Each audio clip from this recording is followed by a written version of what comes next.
Welcome to everyone. वर्तमान आसतु आज आम जाना आम राज्य सरकार द्वारा दि जाइए डीएससी और डायरेक्टरेट ऑफ सेकेंडरी एजुकेशन द्वारा आमर जो एसएसबी टीजीटी एवं ता सहित आमर जो RSC regular high school teacher पर सेम सिलेबस रही कि एसएसबी टीजीटी ये जो पॉलिटिकल साइंस सिलेबस रही से केतोटी प्रश्न रही केतोटी से निमंते प्रश्नर केतोटी मार्क आपणकर रहिबो। तो देखो एसएसबी टीजीटी जो पॉलिटिकल साइंस सिलेबस रही पॉलिटिकल साइंस आपण मानकर प्रश्न आसो 8टी और से आपंकर मार्क मिल 12 मार्क। तो प्रथम रही serial number 1 salient features of Indian constitution अर्थात आमर जो इंडियन कॉन्स्टिट्यूशन अर्थात आमर जो भारतीय आमर जो कॉन्स्टिट्यूशन रही इंडियन कॉन्स्टिट्यूशन रही तो तार कौन साइलेंट फीचर अर्थात तार मुखबंध अर्थात आम संविधान मुखबंध।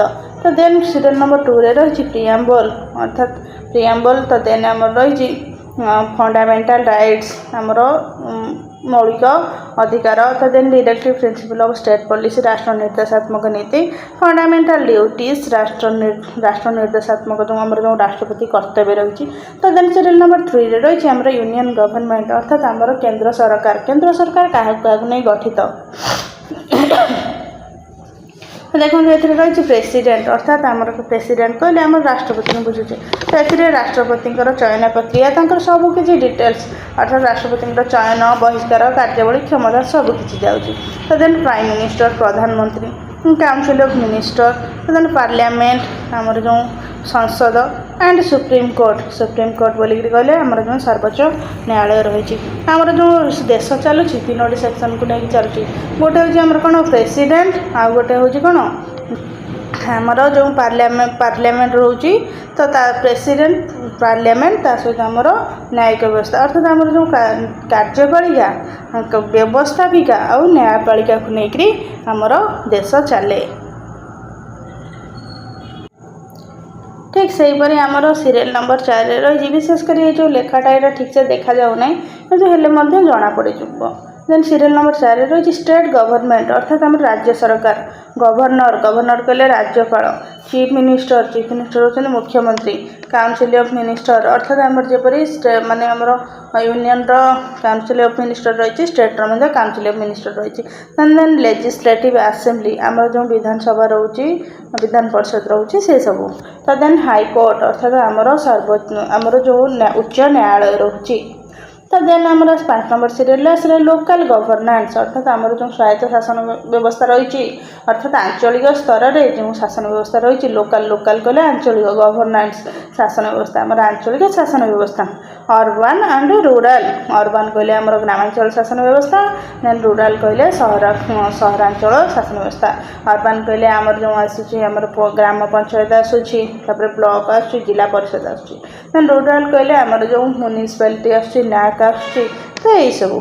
तो देन आमर सीरियल नंबर 6 रही इलेक्टोराल प्रोसेस अर्थात इलेक्शन रु आसी इलेक्टोराल अर्थात के भाव में निर्वाचन करा जाए एंड इलेक्शन कमिशन एवं निर्वाचन कमिशन। तो ये सब कौन कि भाव में कार्य करा जाए एवं केते सदस्य था तार कार्यकाल किपरि के नीति नियम करा जाए से संबंध में। देन सीरियल नंबर 7 रही इंडियाज फॉरेन पॉलिसी अर्थात भारतर वैदेशिक नीति। तो प्रत्येक देशर किसी ना कि वैदेशिक नीति थाए गोटे देश अन्य देश सहित बंधुत्वपूर्ण संपर्क रही है तार सहयोग रही है लेन देन कारोबार रही है। तो से निमंते फॉरेन पॉलिसी आवश्यकता अच्छी and its relation with Nicobars and its relation अर्थात यार संपर्क विथ निकोबर्स बोलिकी कहले निकट माने आमर निकटवर्ती जो देश गुड़िक रही फरेन वैदेशिक देश रही से देश गुड़िक सहित आम संपर्क कौन जो भाव में आम निकटवर्ती देश कि निकटवर्ती देश सबुठ तो बर्तमान आप जानते ऑपरेशन सिंदूर होती पहलगाम अटैक कर सबुठारू माने माड़ुआ झगड़ा आग कंटा बाड़े लुगा पकड़ कली कर देश हूँ पाकिस्तान। तो सेटा माने आमर सी आमर निकटवर्ती देश कहीं सेटा भारत अलग होता। तो देन आमर बांग्लादेश रही नेपाल रही भूटान रही चीन रही सहित श्रीलंका रही और अन्य देश रही।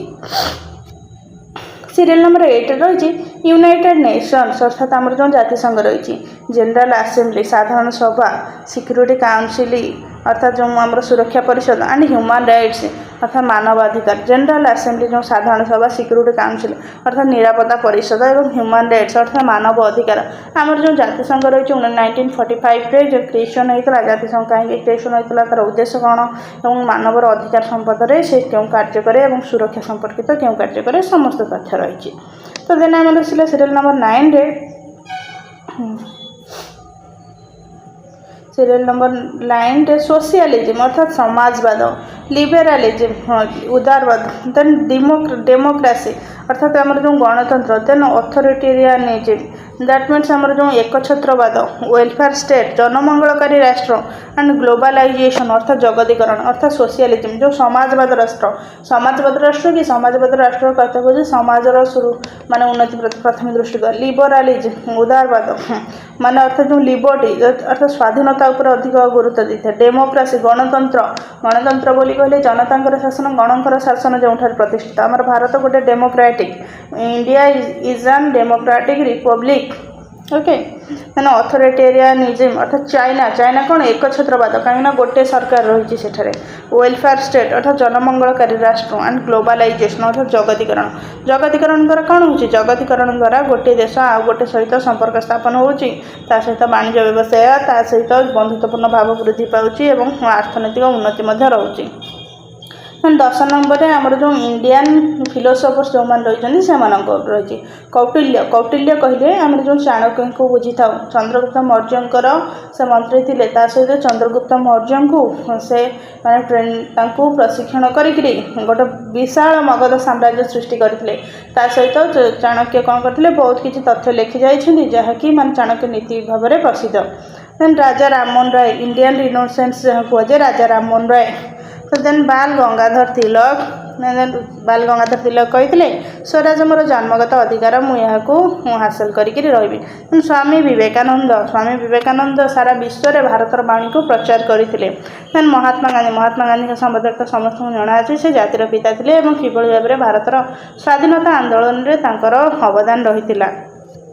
Then Nehru Jawaharlal Nehru then B R Ambedkar होती आमर जो भारतर कन्स्टिट्यूशन रही तो ताहाको तैयारी करबा निमंते बी आर आंबेडकर बहुत प्रयास करते अवदान जो रही ताहार तुलना ना। तो विशेष भाव में यहाँ ही आपण मानकर पॉलिटिकल साइंस एसएसबी टीजीटी ता सहित यही सिलेबस आपण रेगुलर हाईस्कूल टीचर कि प्रযোज्य केवल खाली मार्क आउ क्वेश्चन टे एपट सेपट रहिबो।